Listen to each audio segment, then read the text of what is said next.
Why? What wrong? Okay. What else? What else did you notice? Agonizing. Things always change. Yeah, things are always changing. What else? Painful. Painful. Watching you have to go through that.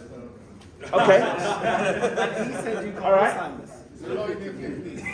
There's a lot in their 50s. No, there's a lot of brothers looking good for their age in there, man. Thank you. There was a big jump between the 30 and the 40. A big jump between the 30 and the 40. The youngers seem to be able to organise themselves better. The youngers organise themselves better. And the 29-year-old man couldn't remember how old he was. And we remember. There's something. Yeah. What I found kind of interesting is that Sorry, I can't. Sorry. we did it a few times, but every time we did it, there was like, until we got to the end, there was someone who kind of got caught up. And we got caught up, and I was thinking, well, I had a word because I was thinking, if you heard the previous numbers, why would you not move? Like, Let's hear a response. Let's hear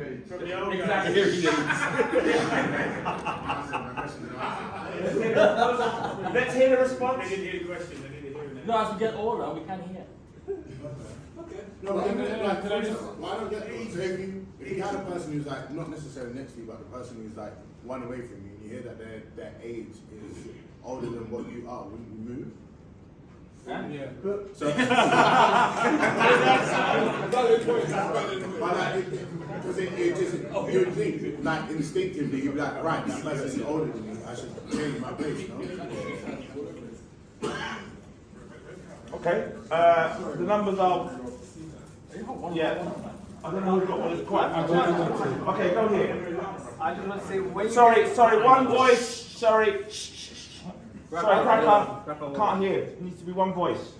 I was just going to say when you get to this side of the or this end of the line, you might understand. That's not the answer. What? Just say one thing, okay? What I noticed is the guys at the end here were really proud of being late. Guys down there were kind of like, and this year was not so proud. It kind of went the voice went down a little bit lower. These are the two that are more proud about their ages. Okay. Observations. Any other observations? Any other observations? Yeah. One voice. At that end, I don't know. I think I got the impression that it's just a number. It's nothing. Yeah. So I think that's why. What's the saying? He said 44. Yeah, he was messing around. Yeah, Because he's not messing around. Because it doesn't really mean anything as you get. Because to be honest, once you get 50, you'll never double that age again. True. We've got here and then here and then here. Listen up. Sorry, listen up. Yeah, it's fascinating to think of the ages, the range of ages, interested in mental health in one place at one time, finally to realise it and see it. I think there was a bit of cognitive dissonance because I've done this activity working with year 7s for my role, and when you say don't say anything but organise yourselves, it's very difficult for people to kind of think, oh, right, I'm not going to say anything, but kind of try and communicate with somebody. I'm not saying he did anything wrong, but there was enough space between what he said and what we did for people to think, but you know what, I'm just going to talk anyway. So you were saying keep quiet. People are like, well, how am I going to know his age or that person's age? And saying if I have to keep quiet, so there's a bit of cognitive dissonance, which is probably normal, but I think that kind of made it a little bit tricky for all of us. Okay, and then here. Just quick, black gum crack.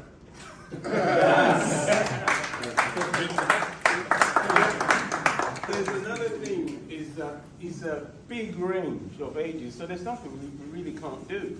Really, it's absolutely we can go for it all. But going back, whatever we want to do. but going back to your point, it's like you can't stand to the next person and think I'm older or younger than him.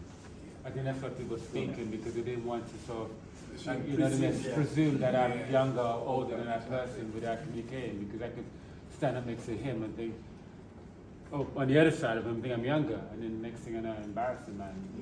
Nobody's younger than you. He did use any cocoa butter today, you know what I'm saying? Hey, yo, he did. You know what I mean? It's a bit like this.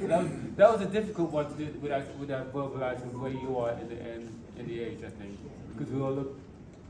I don't know, we all look different ages, but we all look better for age, and not so good for age, depends how you look at it. Sure. Chats. Just to really go back to the thing about colour, Colour. I felt as men we didn't mind being in the darker part of the room. Is that right? We as men. Well, I kind of thought You? I mean, so my Hang particular on, spectrum, let's listen. so my particular spectrum, I didn't feel the guys around me were like, no, actually I'm lighter. Do you know what I'm saying? And I think for me that's kind of interesting in terms of like colorism and stuff. So I'm just thinking out loud. Kind of the opposite, wasn't it? It was like, you're lighter, you need to go down there. Yeah, do you know what I mean? So I'm kind of, it's almost like, I'm not saying people who were lighter weren't proud, but I felt that maybe if it was women, and this is a big presumption on my part, maybe some women, they might be like, actually, I'm lighter than this. No, actually, I'm lighter. There might be a movement to the light end. Maybe I'm just talking nonsense, but that's just, I'm just making it. Okay, yeah. The colour thing was a little bit triggering, and so I think I saw it flare up with some other people, like when You were disagree? saying- No, I know what he said, but I just felt he wasn't coming from his heart like, actually, I'm lighter. I thought he was being sincere. Okay. Personally. And with the colour thing, it's hard to judge. Like, my face is darker than my chest. Yeah, my hands. My hands are darker, so what With the colour thing, I mean, why do we have to do that at all? I don't think we should really contemplate even doing that. Why not? Why not? People do it to Well, us. because that's got negative connotations to Not us. what's in your mind. I don't think so, though. To you. We are, innit? Speak for Like, yourself. Exactly you. Yeah. Can't lie, I did feel awkward being at that end because you did kind of feel othered. Like for me and like other light-skinned people, it felt a bit more like rough. We're black altogether, but now we feel a bit othered by being black. If you know what I mean, like, it kind of felt a bit more penalising. Obviously, we're all together, like you said, but it is what it is at the end of the day. But it did feel a bit more like rough. Us and them kind of mentality. And it's really cool. I still think like when it comes to the colour thing, it was a case of being asked to identify yourself, and as long as you're a black man, you're African, so I'm proud to be black. Go on, Peter, Josh. Okay. Thank you for your protection. I'm coming to you. Yeah, I found that exercise interesting. I know you've got a sense of humour. So although it was a sensitive area, I think it's interesting. It was interesting to do that, and it felt safe because you've got a sense of humour. But it felt safe as an experiment to think about the way we get treated in society, and for us to experience something around that. Right. Yeah, the colour thing, it sort of felt like categorization. You know, like we were auditioning for something, Yeah. but there was no auditions. So, Sure. But yeah, like a categorization of, you know, I think melanation is melanation. Because it's you, if it was somebody else, I would have never taken part in. Because you would have felt. Yeah, because you would have felt like a bit, you know, untrusting, you know, that kind of thing. So, Okay. yeah. Okay. Because you don't know where it's coming from. Okay. You know, so if, no offense, but if it was temptation, I would feel very like, why is this? Yeah. Let me just reveal.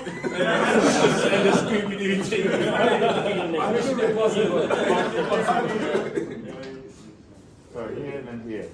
Yeah, I want to echo what you said about Tony's manner and what you said about Tony as well. I was kind of going to not draw the line, but kind of be a little bit uncomfortable, be a bit more less willing to kind of get involved if he had said something like, "Who's got the blackest nose of the blackest nose of the biggest?" You understand what I'm saying? Don't get me wrong. That's a good idea. Well, this is. Use that one next time. Do I trust him? Like, am I okay with that? So in my head, I was kind of thinking, but I was trying to be flexible. But yeah, so yeah, I think definitely like the sense of humour that you've got, I think disarms me for sure. If you're a white person with an accent, I'd be like, you know, I'm not really too sure about this. Interesting. Here and then here and then here. I'm just curious in those remarks because most of you guys are quite new and you still joined in, so there must be a sense of feeling comfortable in this space anyway. But when you mentioned a bit about if you had said your nose is flat and blah blah blah, are we so conscious about how we look and how people perceive us, or is it more like? Because if somebody said, for me, it wouldn't be an issue for me because it's not something that bothers me. Yeah. Do you know what I mean? But it goes back to the sense like if your white mate says, come over here nigger, and if your black friend says come over here nigger, is it a bit like that? Yeah, it could be also. I'm just curious. I'm just, But it could go anyway. It could be like the person with the biggest head. Yeah. No, yeah, but we. It could- no, it could go anyway. the thing is that nose is one of the biggest things about our community is the nose. These are the features, lips and nose are the feature things that most prominent that comes out, stigmas that comes out in our culture. So head would not make a big. We probably laugh about heads. The nose and lips are one of the big. Who made us aware of that? Color, nose, and lips. Yeah. Lips next. It's just like really interesting for me because like I'm not from London. I grew up in Derby. I work with a lot of white people. Obviously, like for you to say that now, you feel bothered being the lighter thing. It's like diametrically opposed to what I grew up with, where the darker you were, the more you was getting cussed out and the more you was getting shone. So to be in the room and feel like it's a way, it's just a really weird experience for me. Like, it's just like opposite there. So. Okay. I mean, I enjoyed the activity. I mean, although I was aware that certain people's feeling triggers, for me, I've done it before, but it didn't cause any trigger for me. For me, it was just a light-hearted activity. So I think for me, if it was done a bit more deeper, if it was asked more personal questions, if it was stretched a bit more, maybe it made me a bit more uncomfortable. If it went a bit deeper under the skin, maybe it might have triggered something for me. But for me, it's just another activity in a room where I can comfortably express myself, have a bit of fun.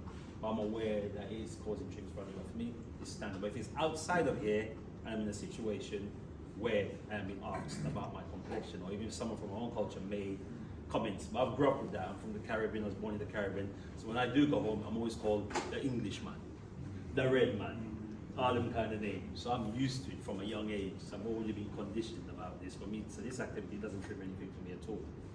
Thank you. Here. So it's interesting.